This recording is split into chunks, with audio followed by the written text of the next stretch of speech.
واقعہ حضرت خالد بن ولید رضی اللہ عنہ قسط نمبر 78 اپنا اسلامک اسٹوڈیو۔ امیر المومنین حضرت عمر رضی اللہ عنہ وبا کی اطلاع ملنے سے پہلے ہی شام جانے کا ارادہ کر چکے تھے۔ اس دوران وبا کی اطلاعیں پہنچنے لگی، لیکن حضرت عمر رضی اللہ عنہ کچھ زیادہ پریشان نہ ہوئے، بلکہ انہوں نے جانا زیادہ بہتر سمجھا تھا کہ وہاں کی صورتحال دیکھ کر وبا کو روکنے کا کچھ بندوبست کیا جائے۔ چنانچہ حضرت عمر نے فوری روانگی کا حکم دے دیا اور ان کا قافلہ سوئے شام روانہ ہو گیا۔ نہ جانے کتنے دنوں بعد امیر المومنین کا قافلہ تبوک پہنچا۔ شام کے مختلف علاقوں کے سالاروں کو پہلے اطلاع دی گئی تھی کہ امیر المومنین شام کے دورے پر آ رہے ہیں۔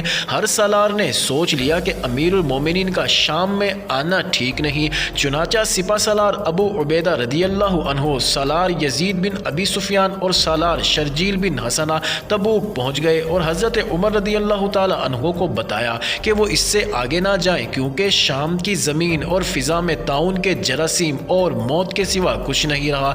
انہوں نے امیر المومنین کو وبا کی شدت اور تباہ کاری کی تفصیلات بتائیں۔ یہاں رکے رہنا میرے لیے ممکن نہیں۔ حضرت عمر رضی اللہ تعالی عنہ نے کہا، میں یہیں سے واپس مدینہ چلا گیا تو بھی ان کی روحوں کے آگے شرمسار ہوں گا جنہیں اس بیماری نے اللہ کے حضور پہنچا دیا ہے۔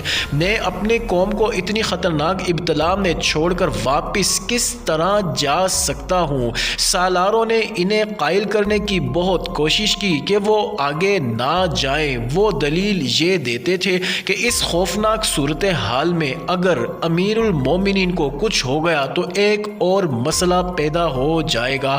حضرت عمر رضی اللہ تعالی عنہ پھر بھی نہ مانے اور سب سے مشورہ طلب کرنے لگے۔ ان کے ساتھ سالاروں کے علاوہ کچھ اکابرین بھی تھے۔ ان سب نے اختلاف پیدا ہو گیا۔ یا امیر المومنین، بعض نے ان الفاظ میں مشورہ دیا، چونکہ آپ بنی نوع انسان کی بھلائی اور اللہ کی خوشنودی کی خاطر جا رہے ہیں، اس لیے آپ کو یہ نہیں سوچنا چاہیے کہ آگے کیا خطرات ہیں۔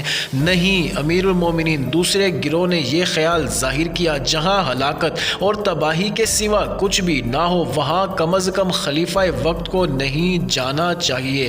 اللہ تعالیٰ نے عقل اسی لیے عطا فرمائی ہے کہ ہر کام سوچ سمجھ کر کرو۔ آخر حضرت عمر رضی اللہ عنہ نے قریش کے ان صحابہ کرام کو جو اس وقت ان کے ساتھ تھے اور فتح مکہ میں بھی شریک تھے، اپنے پاس بلایا اور یہ مشورہ ان کے آگے رکھا۔ ان میں حضرت ابن عباس رضی اللہ تعالی عنہ بھی تھے۔ یہ سب اس فیصلے پر متفق ہو گئے کہ امیر المومنین اپنے تمام قافلے سمیت تبوک سے آگے نہیں بلکہ واپس مدینہ جائیں گے۔ حضرت عمر رضی اللہ تعالی عنہ نے اسی وقت حکم دے دیا کہ کل صبح ان کا قافلہ مدینے کو روانہ ہوگا۔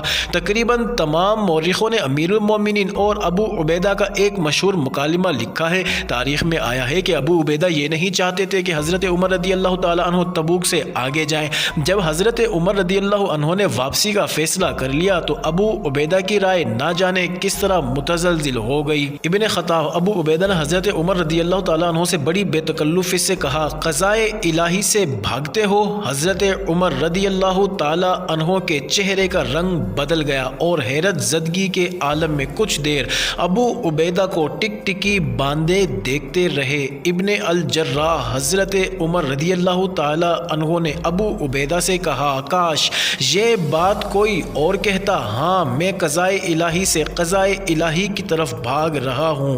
ابو عبیدہ خاموش ہو گئے۔ اس وقت عبد الرحمن بن عوف رضی اللہ عنہ آ گئے۔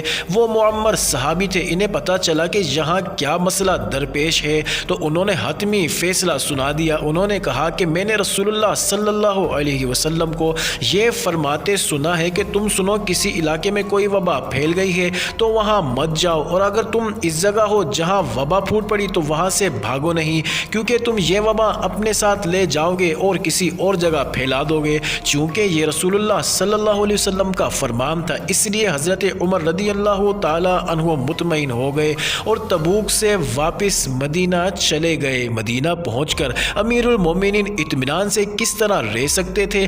ہر وقت شام کے لوگوں کے متعلق سوچتے کہ انہیں اس وبا سے کس طرح بچایا جا سکتا ہے۔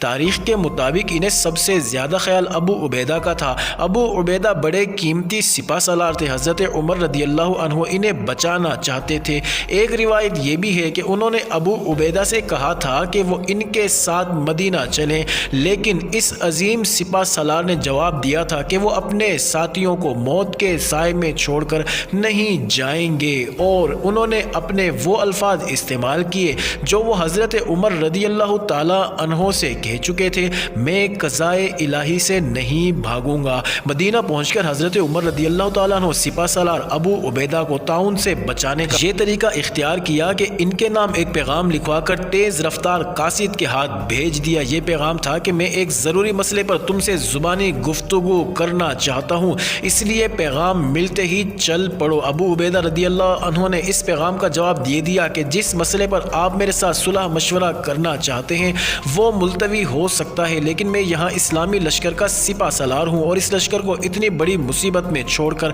کہیں نہیں جا سکتا۔ میں اپنے ساتھیوں کو نہیں چھوڑوں گا اور اللہ کے حکم کا انتظار کروں گا۔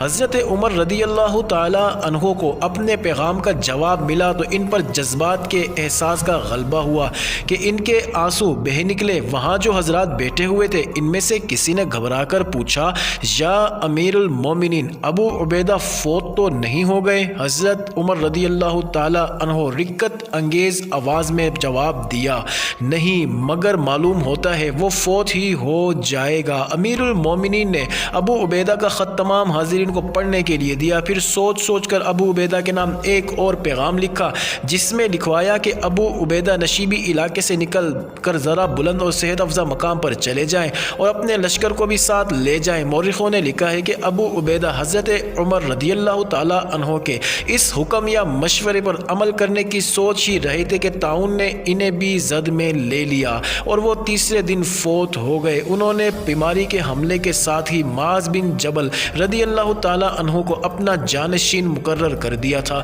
وہاں موت کا یہ عالم تھا کہ معاذ بن جبل کے دو جوان بیٹے طاعون کی بھینٹ چڑھ چکے تھے اور کچھ دنوں بعد وہ خود بھی اس مرض سے وفات پا گئے۔ انہوں نے عمرو بن عاص کو اپنا جانشین مقرر کر دیا تھا۔ عمرو بن عاص نے مجاہدین کے لشکر کو اور شہریوں کو بھی کہا کہ وہ میدانوں سے نکل کر پہاڑوں میں چلے جائیں، چنانچہ لوگ گھر کھلے چھوڑ کر پہاڑوں میں چلے گئے اور اس طرح طاعون کا زور ٹوٹتے ٹوٹتے بالکل ہی ختم ہو گیا۔ یہ وبا کئی مہینے انسانی جانوں سے کھیلتی رہی اور 25,000 مسلمانوں کی جان لے کر ٹلی۔ جو سالار فوت ہوئے ان میں ابو عبیدہ، معاذ بن جبل، یزید بن ابی سفیان، حارث بن حسام، سہیل بن عمرو، عتبہ بن سہیل رضی اللہ تعالی عنہم خاص طور پر شامل ہیں۔